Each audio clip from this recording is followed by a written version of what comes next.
Oi gente, tudo bem? O vídeo de hoje é um pouquinho diferente, na verdade é bem diferente do que eu costumo gravar aqui, mas eu decidi gravar e decidi abordar esse tema porque eu abri no meu Instagram na última semana que eu passei por um procedimento cirúrgico para retirada dos meus focos de endometriose e percebi que muitas pessoas se interessaram pelo assunto e de falar um pouquinho dos sintomas também disseram que tem os sintomas e gostariam de saber um pouco mais sobre a doença, o que isso significa e tudo mais. Então eu decidi fazer 2 vídeos. O primeiro, na verdade eu já fiz, falta só publicar pra vocês, que é o vlog do dia da minha cirurgia, porque era uma coisa que eu tinha bastante curiosidade, procurei bastante no YouTube. Eu decidi gravar também pra compartilhar e ajudar outras meninas que fossem passar por isso. E o vídeo de hoje, que é explicando pra vocês um pouquinho o que é endometriose e como ela atingiu a minha vida. Qual foi a minha perspectiva diante disso tudo, tá? Eu tô aqui com uma gatinha recém-operada também, que castrou, então tá super carente.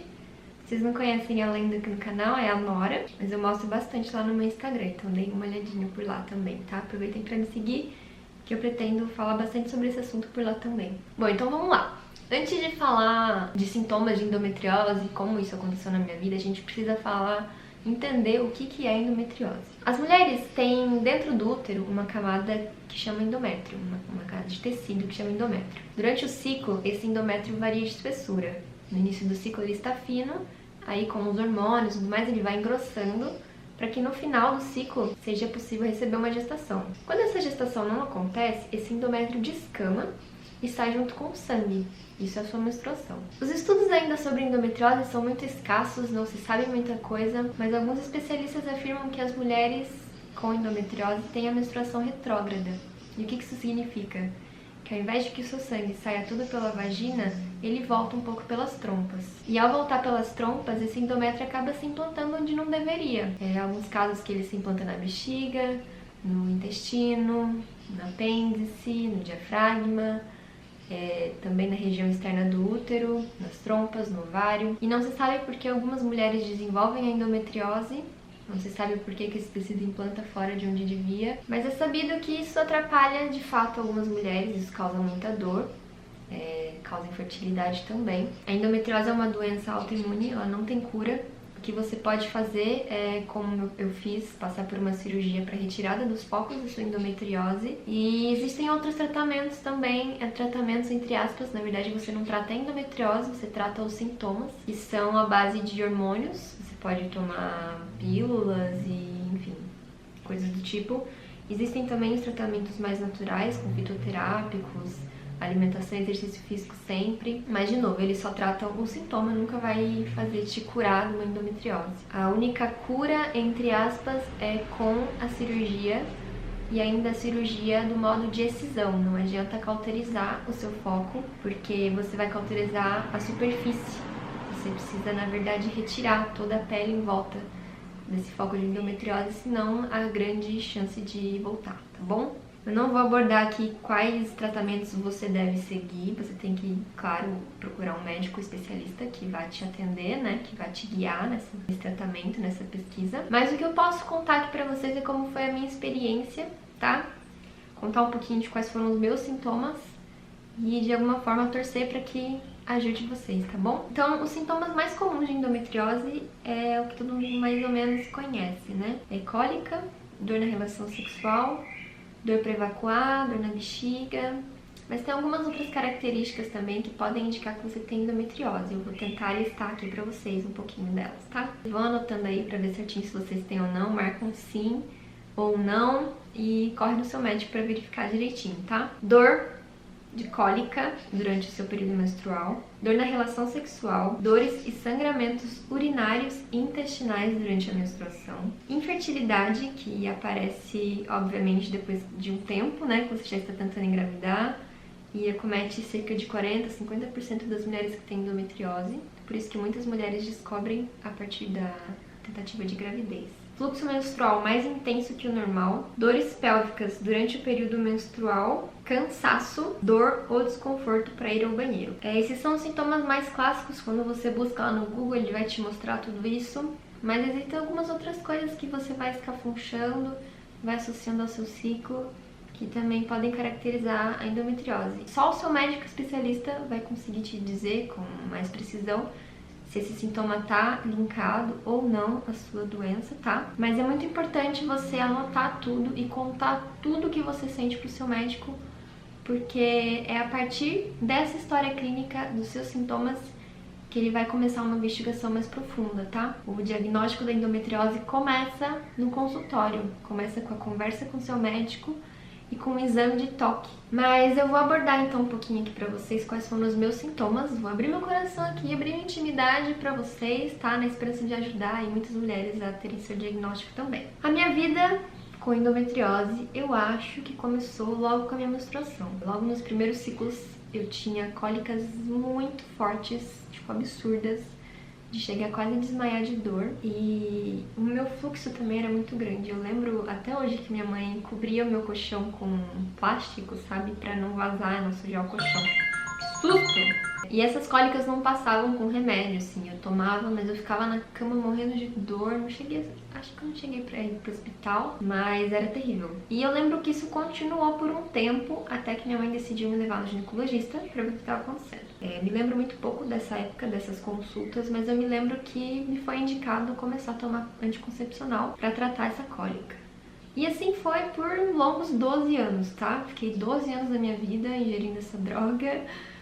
E continuei tendo cólicas, não cólicas tão fortes quanto eu tinha, mas continuei tendo cólicas sim. E também comecei a ter dor na relação sexual.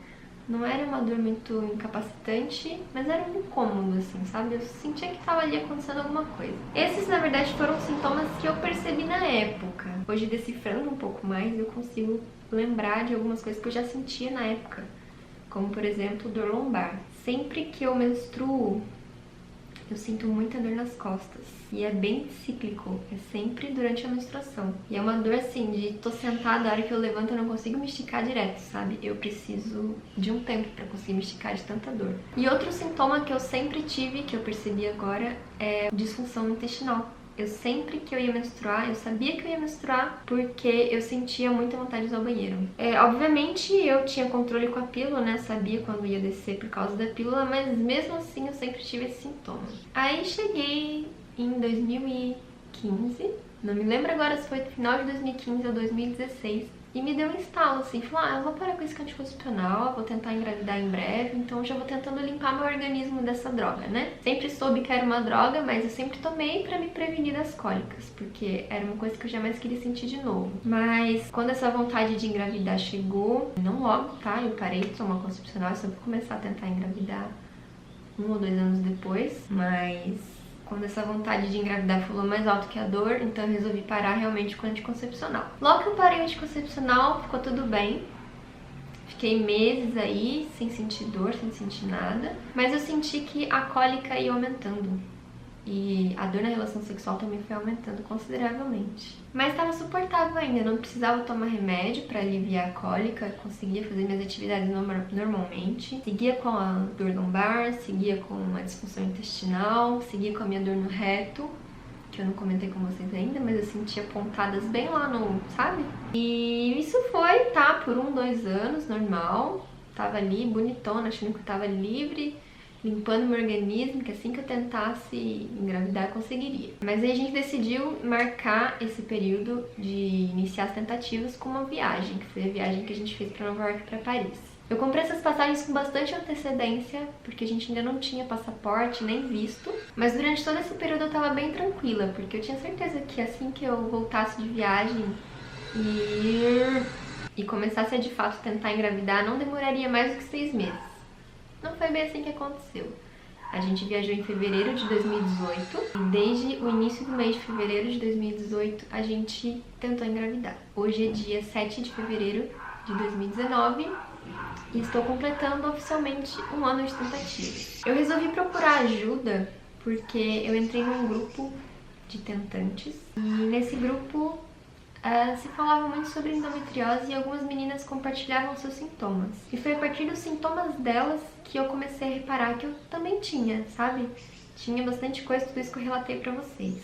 Além disso, durante as dos relatos delas, eu fui percebendo também que eu também tinha dor na bexiga. Sempre depois da menstruação, eu sentia muita dor na bexiga que parecia infecção urinária. E algumas vezes eu fui num médico pra fazer testes e ver se tinha realmente infecção urinária e não tinha nada. Era só dor mesmo. Eu já ia bastante com frequência no médico, inclusive porque eu tinha bastante infecção urinária, né? Nesse ano, talvez eu tenha tratado 4, e alguns médicos dizem que pode influenciar, sim, a endometriose, pode influenciar no aumento da infecção urinária. Então, eu acho que isso tenha me afetado também. E 2 meninas fizeram a esterossalpingografia e descobriram que o útero delas era lateralizado. E a partir desse exame, elas foram procurar um profissional especializado em endometriose e descobriram que de fato elas tinham endometriose. Então eu decidi, bom, vou atrás de fazer esta esterossalpingografia e descobrir se meu útero é lateralizado ou não. Então fui atrás de um médico que decidisse me passar esse exame antes do ano de tentativa. Foi bem complicado fazer isso, mas eu consegui, porque nenhum médico quer investigar antes do primeiro ano de tentativas, tá? Isso é bem chato, não concordo com isso.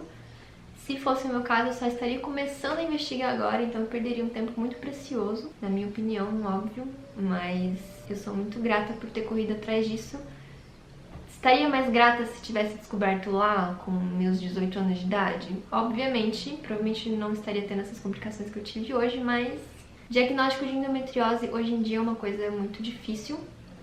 A média de tempo que uma pessoa leva pra descobrir é de 10 anos, então eu tô na média. Fazer o quê? Espero que isso mude, espero que mais médicos estejam cada vez mais aptos a diagnosticar e tratar endometriose para melhorar a qualidade de vida das pessoas. Mas enquanto isso não acontece, eu espero que esse vídeo ajude pelo menos uma parcela das mulheres a se autodiagnosticarem. Porque foi isso que aconteceu comigo, eu me autodiagnostiquei com endometriose e fui atrás dessa porcaria desse exame. Consegui fazer o exame. E sim, meu útero estava lateralizado e as meninas do grupo falaram: Ana, diante do seu exame e diante dos sintomas que você tem, é muito possível que você tenha endometriose. Então eu decidi ir atrás do Dr. Tomio em São Paulo, que é um médico especialista em endometriose. Chegando lá, eu relatei toda a minha vida pra ele, que eu relatei aqui pra vocês agora. E antes mesmo de olhar os exames, ele concordou que tinha grande chance de eu ter a doença. Ah, mentira! Antes disso, eu consegui também uma guia com um médico aqui na minha cidade para fazer um ultrassom transvaginal com preparo intestinal, que é um dos exames usados para diagnóstico da doença. Nesse exame que eu fiz aqui na minha cidade, não constatou nada, não apareceu nenhum foco da doença. Se eu fosse me basear só nisso, eu desistiria, certo? E seguiria tentando. Mas não foi o que eu fiz, graças a Deus, resolvi ir no Dr. Tomio. Aí ele foi lá meus exames, e ele falou: bom, a esterossalpingografia mostra um útero lateralizado. O seu ultrassom não mostra nada. Vamos fazer um terceiro exame que vai tirar a prova. Só para esclarecer, mesmo que esse exame não tivesse mostrado nenhum foco, ele ainda seguiria acreditando que eu tenho endometriose, por causa da minha história clínica e por causa do exame de toque que ele fez no consultório, que mostrou um pouquinho de dor numa determinada região lá, que só ele vai saber falar pra vocês um dia, né, se ele vier contar aqui pra vocês o meu caso. Mas enfim, ele me deu a guia pra fazer essa ressonância magnética com preparo intestinal, que eu também fiz em São Paulo com um médico da confiança dele, né, lá que fez o laudo lá, é um médico que ele conhecia, sabia que tinha olhos treinados para isso. Nesse exame constatou que eu tinha um nódulo no meu ligamento uterosacro à esquerda, e depois ele me falou que isso provavelmente estivesse lateralizando o meu útero, porque é um ligamento muito importante do nosso útero, tá? E conforme ele foi crescendo, ele foi trazendo o útero mais pro cantinho. Aí o procedimento, por causa de estar tentando engravidar, obviamente não foi tomar um anticoncepcional, foi ou partir para cirurgia ou partir para fertilização in vitro. Como os meus sintomas eram bem fortes, na minha opinião, me atrapalhavam bastante no dia a dia, a gente optou por fazer cirurgia. Essa conversa toda com ele aconteceu em outubro e eu decidi marcar a cirurgia só em fevereiro, que foi quando eu me senti mais segura para fazer, tá? Pra fazer todo o processo. Mas aí eu marquei a cirurgia pro dia 1º de fevereiro, pra realmente marcar essa fase de um ano de tentativas. E passei pela cirurgia, gravei tudo pra vocês podem conferir no próximo vídeo. E eu só queria compartilhar mais uma última coisa com vocês. Desde que eu me conheço por gente, meu sonho é ser mãe. As pessoas falam que o sonho delas é ser dentista, sei lá, ir pra lua. O meu sempre foi ser mãe e de alguma forma eu sempre me preparei para esse momento. Junto com isso, eu sempre me preparei também para passar pela dificuldade de gravidez. Eu tinha certeza que não ia ser fácil, que eu não ia engravidar de primeira, que tinha alguma coisa de errado comigo, sabe? Alguma coisa me dizia que não tava tudo bem, que não era normal sentir esse tanto de dor, que às vezes que eu esqueci de tomar pílula e não engravidei não foram à toa, sabe? Que tinha alguma coisa errada ali. E foi por causa desse sentimento, na verdade, e por causa, obviamente, de todos os sintomas que eu tinha, da conversa com as meninas do grupo, que eu decidi procurar por um especialista antes de completar um ano de tentativas. Obviamente a gente fica muito ansioso nessa fase, todo ciclo a gente tem esperança, a gente renova a esperança, cada menstruação. E quando a gravidez não acontece, é muito frustrante. E passar por isso sozinha foi muito difícil. Especialmente quando vocês iam lá no meu Instagram me cobrar por vídeos e tudo mais. Eu não tô reclamando aqui, claro que vocês não sabiam disso. Mas foi muito difícil. E quando eu descobri endometriose foi um alívio. Eu não sei se esse é o motivo pelo qual eu não engravidei ainda. Pode ser que sim. Pode ser que a cirurgia me ajude. Pode ser que não mude nada, mas foi um alívio tremendo saber que eu tenho a doença, saber que eu retirei os focos e que eu posso continuar tratando com alimentação, com fitoterápicos e sempre acompanhada de um médico para que esses focos não voltem e que a minha qualidade de vida continue sempre boa, como eu espero que ela fique daqui a uns meses. Ai, mas é isso, gente. O que eu quero mostrar com esse vídeo é que não é normal sentir dor. Tantos médicos que eu passei que me falaram que uma cólica é normal. Você tem dor na relação? Pede pro marido ir mais devagar. Dor pra evacuar é normal, você precisa comer mais fibras. Você tá comendo pouca fibra, tem que tomar mais água. Não é normal. E só você vai saber se é normal ou não pra você. Só você pode conhecer o teu corpo a ponto de afirmar, bom, tem alguma coisa errada aí, sabe? O médico não te conhece. É você que se conhece. Sou eu que me conheço há 28 anos. Sou eu que sei de tudo que eu já passei. Ele não sabe, claro. Se eu falar que eu tenho uma dor na relação, ele não sabe a gravidade disso. Ele não sabe há quanto tempo, não sabe quanto isso me atrapalha. Então, eu acho que antes de entregar o seu diagnóstico para um médico, você tem que se autodiagnosticar. Anota os seus sintomas, repara bem o seu ciclo, veja certinho que dia começa, que dia termina. Tem muitos aplicativos na internet que ajudam a gente a anotar tudo. Então anota tudo. Sério, se observa, se empodere, pesquisa muito sobre a doença. O tanto que eu li sobre isso, gente, não tá escrito. E assim, aí sim você vai ter probabilidade para chegar no médico e falar, olha, eu tenho isso, isso e isso, e eu quero investigar endometriose. Ou você me passa os meus exames, ou eu vou procurar outro médico. Se você confiar no seu médico, você obviamente segue o tratamento que ele te indicar, mas se você não confiar, você procura outro médico e segue procurando, porque essa busca não é fácil, mas não precisa ser solitária, tá? E é por isso que eu tô aqui, por isso que eu abri esse espaço pra gente conversar sobre isso. Tô disposta a ajudar quem for. Se você não quiser abrir sua intimidade aqui nos comentários, me manda uma mensagem particular lá no Instagram, que a gente conversa assim, tá bom? Então é isso, gente. Sim, estou tentando engravidar. Sim, há um ano. Tenho endometriose. Isso não necessariamente significa que eu sou infértil. Muitas mulheres engravidam com endometriose, mas isso pode sim ter me atrapalhado. Com a cirurgia, pode ser que melhore, mas enquanto não melhora, eu vou seguindo tratando os meus sintomas e cuidando bem certinho para que essa doença não retorne. Tá bom? Se você gostou desse vídeo, por favor, deixa um like e deixa muito like, porque eu quero que esse vídeo atinja o máximo possível de mulheres, tá? Quanto mais likes vocês derem, mais pessoas eu consigo chegar. Deixe seu comentário aqui embaixo. Se você tiver alguma dúvida que eu não tenha respondido aqui com esse vídeo e eu, por acaso, não responda no próximo, deixa nos comentários também que eu vou fazer um outro de perguntas e respostas, tá bom? Então é isso, muito obrigada por assistir e até o próximo. Tchauzinho!